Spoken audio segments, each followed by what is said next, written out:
আবারও প্রতারণার খপ্পরে পড়ে ৬৮,০০০ টাকা খোয়ালেন উদয়পুরের এক সরকারি কর্মচারী। ক্ষতিগ্রস্ত সরকারি কর্মচারীর নাম সুব্রত দেব। তিনি অভিযোগ করেছেন, তার মোবাইলে ফোন করে দফায় দফায় বিভিন্ন হুমকি ধমকি দিয়ে ওই টাকা হাতিয়ে নেয় অভিযুক্ত। বিষয়টি তিনি ইতিমধ্যে রাধা কিশোরপুর থানায় লিখিতভাবে জানিয়েছেন। ওই যে আজকে দুপুরবেলা আমার ফোনে একটা আননোন কল আসে, ওটা রিসিভ করার পরে আমাকে বিভিন্নভাবে ওরা থ্রেট করছে। আমার আধার কার্ড দিয়ে আরেকটা নাম্বার দিয়ে আরেকটা ফোন সিম ইস্যু হয়েছে, ওটা দিয়ে বিভিন্ন ইলিগেল অ্যাক্টিভিটিস হচ্ছে এবং আইএসএ ইউজ করা হচ্ছে।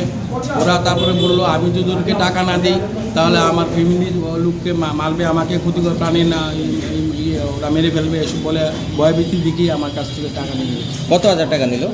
68,000। প্রথম নিল 50,000, তারপরে 18,000 টাকা নিল। প্রথম ফোন করে মানে কিভাবে ভয় দেখিয়েছে আপনাকে? ভয় দেখিয়ে প্রথম বললো যে আমার এই নাম্বারটা এখন ব্লক করে দেওয়া হবে, আমার যে ফোন নাম্বারটা। আমি বললাম কেন?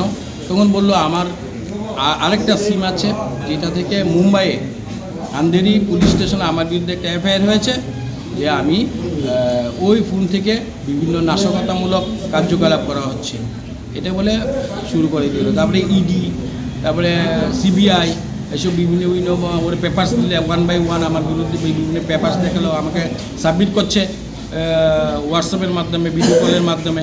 ওরা পুলিশ অফিসার একজন ছিল, দেখিয়েছে। এমন করে করে লাস্টে ও বললো যে আমাকে টাকা দিতে হবে, নয়তো ওরা আমার অনেক ক্ষতি করে দেবে, আমি বলছি।